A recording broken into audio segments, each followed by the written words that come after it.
안녕하십니까? 숨은 역사를 다양한 시선으로 해석하는 끄세입니다. 지난 편에 이어 세계 3대 정복자 아틸라에 대한 이야기를 이어가도록 하겠습니다. 호노리아 공주를 다른 남자와 혼인시킨 로마에 배신당했다고 생각한 아틸라는 451년 근거지인 판노니아에서 출발하여 대대적으로 서로마 제국을 공격합니다.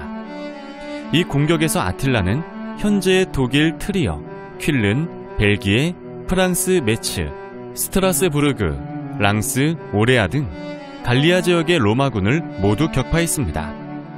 특히 아틸라는 자신이 진군하는 데 반항하는 메츠를 본보기로 철저하게 파괴했습니다.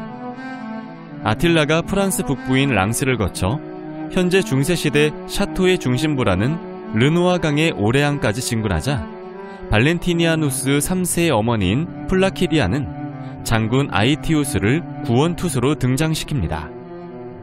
플라키디아로 볼 때 아이티우스는 경원의 대상이지만 아틸라를 잘 알고 있으므로 서로마의 대항마로 아이티우스만한 사람이 없다고 생각했습니다. 당시 로마군의 총사령관이었던 아이티우스는 아틸라의 공격에 대항하기 위해 서고트, 부르군트, 켈트족 등과 연합군을 형성했습니다. 아이티우스가 이들을 합류시킨 것은 이들 모두 훈족에게 원한이 있는 부족으로 복수하겠다는 생각을 갖고 있었기 때문입니다. 이렇게 모인 연합군의 총 병력은 약 30만 명입니다. 이 전투에서 아틸라도 돈코트 등과 연합하여 약 30만 명의 병력을 동원했습니다.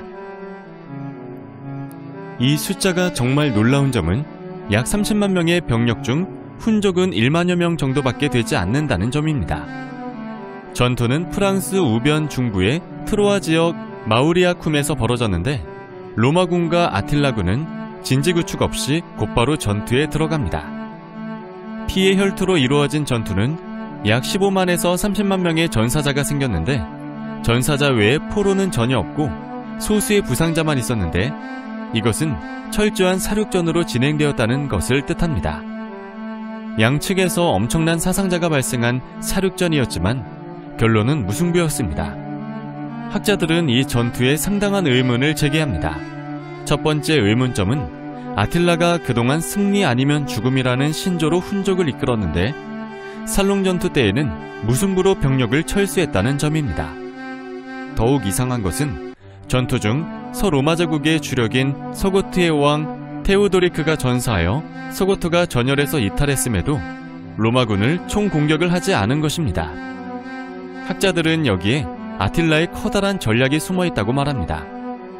아틸라가 서로마를 공격하지 않고 근거지인 판노니아, 현재 헝가리로 철수한 것은 서로마가 멸망하면 힘의 균형이 무너져 게르만족이 반기를 들 가능성이 있기 때문으로 추정합니다. 두 번째 의문점은 아이티우스도 굳이 철수하는 아틸라를 공격하지 않았다는 점입니다. 로마가 섣불리 공격을 한다면 아틸라가 철수하다가도 다시 대항할 수 있으므로 피해가 만만치 않을 것으로 판단했기 때문이라고 해석합니다. 아이티우스도 야만족 간의 힘의 균형이 필요하다는 것을 알고 있었던 것입니다. 문제는 로마 황제 계층의 생각입니다. 로마는 아틸라가 퇴각하는데도 불구하고 아이티우스가 아틸라를 추격하지 않았다는 것을 물고 늘어졌습니다. 아이티우스가 로마 측이 아니라 아틸라 측이라는 것입니다. 인류 역사상 최고의 전투 중 하나인 살롱 전투에서 무승부를 기록한 아틸라는 근거지인 판노니아로 돌아가 철저한 정비를 했습니다. 그런데 세계인을 놀라게 한 것은 살롱 전투가 벌어진 바로 다음 해인 452년 아틸라가 또다시 10만 명의 군사를 거느리고 서로마를 공격한 것입니다. 서로마는 아틸라가 큰 피해를 보아 당분간 재기가 불가능할 것으로 생각하며 훈족으로부터 걱정이 사라졌다고 생각하여 아틸라의 재침에 대한 준비조차 하지 않았습니다. 아틸라는 바로 로마의 허를 찔렀습니다. 전통적으로 훈족이 공격한 갈리아 지역이 아닌 이탈리아 반도를 직접 공격했습니다.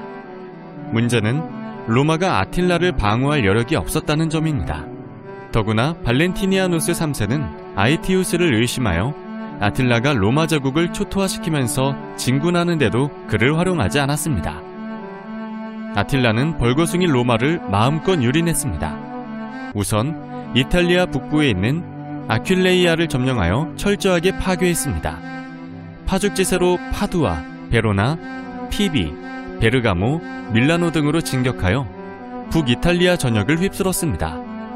아퀼레이아는 로마 제국에서 금화를 발행하는 2개 도시 중 하나일 정도로 중요한 곳이었는데 아틸라가 철저하게 파괴하자 아퀼레이아를 탈출한 사람들은 해안 지역에 모였는데 그들은 베네티암, 즉 나도 살아서 이곳에 왔다라고 말했다고 합니다.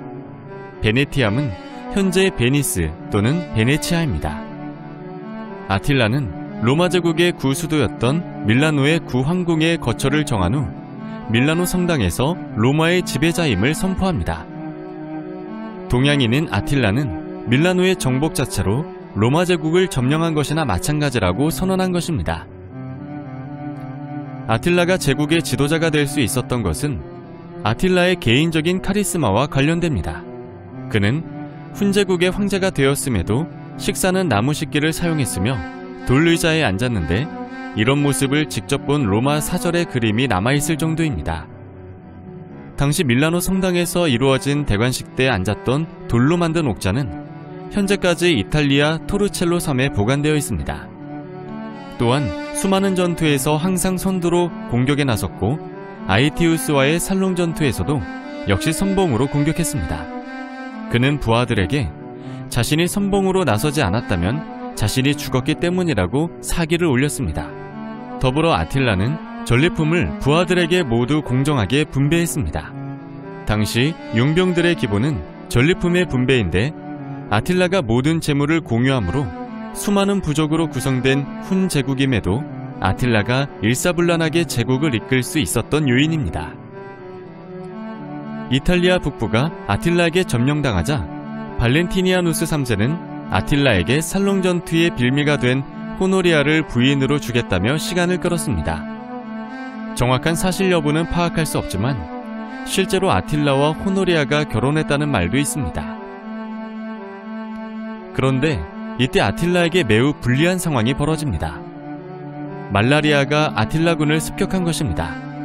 아에티우스는 아틸라 진영에 말라리아가 퍼졌다는 것을 알고 자신에게 군대를 주면 아틸라를 공격하겠다고 했지만 발렌티니아누스 3세는 그의 제안을 거절하고 그야말로 놀라운 결정을 내립니다. 바로 교황 레오 1세에게 아틸라와의 협상을 의뢰한 것입니다.